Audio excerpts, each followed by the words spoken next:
12th Fail, a wonderful and best motivating movie which came in 2023.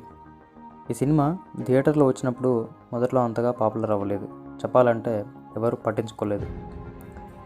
Real ఇన్సిడెంట్స్ని base చేసుకొని దానిపైన చేసిన సినిమాలు, బయోపిక్లు ఎలాంటి ఎక్స్పెక్టేషన్స్ లేకుండా వచ్చిన సినిమాలు ఎంత సెన్సేషన్ క్రియేట్ చేస్తున్నాయో మనం చూస్తూనే ఉన్నాం. ఒక మామూలు గ్రామం నుండి వచ్చి పోలీస్ అవ్వాలనే పట్టుదలతో ఏ పని దొరికితే ఆ పని చేస్తూ ఢిల్లీ వీధుల్లో కష్టాలు పడుతూ ఐపీఎస్ అయిన ఒక పర్సన్ స్టోరీయే ఈ కథ. ముందుగా సినిమా గురించి చెప్పాలంటే విక్రాంత్ మాస్సీ అండ్ మేధా శంకర్ వాళ్ళ పర్ఫార్మెన్స్ అయితే పీక్స్ అనే చెప్పాలి. వాళ్ళ యాక్టింగ్లో హయ్యెస్ట్ పీక్ అండ్ హయ్యెస్ట్ పొటెన్షియల్ని రీచ్ అయ్యారని చెప్పాలి. ఈ సినిమాలో అయితే ఈ సినిమా ఎలా ఉంటుందంటే, లైఫ్లో ఎన్ని కష్టాలు వచ్చినా సరే మనం మన గోల్స్ని రీచ్ అవ్వాలి, అనుకున్నది సాధించాలి అని మనల్ని తట్టి లేపే ఒక సినిమా. వినోద్ చోప్రా గారు ఈ సినిమాని చాలా అందంగా క్రాఫ్ట్ చేశారు. అది ఎలా అంటే, కొన్ని సీన్స్లలో మనం వద్దన్నా కూడా మన కళ్ళలో నీళ్ళు తిరుగుతుంటాయి.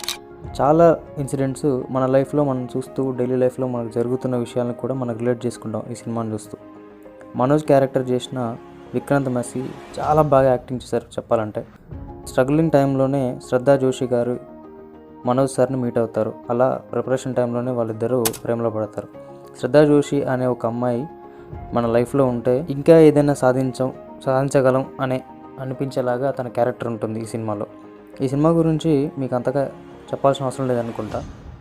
ఈ సినిమాను మీరు చూస్తేనే బాగుంటుంది, మీరు చూడండి. ప్రతి ఒక్కరూ తన లైఫ్లో చూడవలసిన సినిమా. చూడకపోతే ఖచ్చితంగా ఓటీటీలో అవైలబుల్గా ఉంది, దాన్ని చూసి ఎంజాయ్ చేయండి. మీరు లైఫ్లో ఇంకా ఏం సాధించాలనుకున్నా కూడా మీకు చాలా ఉపయోగపడుతుంది ఈ cinema, in my opinion. Anyway, Manoj సార్కి, శ్రద్ధా జోషి మేడం గారికి hats off. Thanks for watching and love you all. Please do subscribe.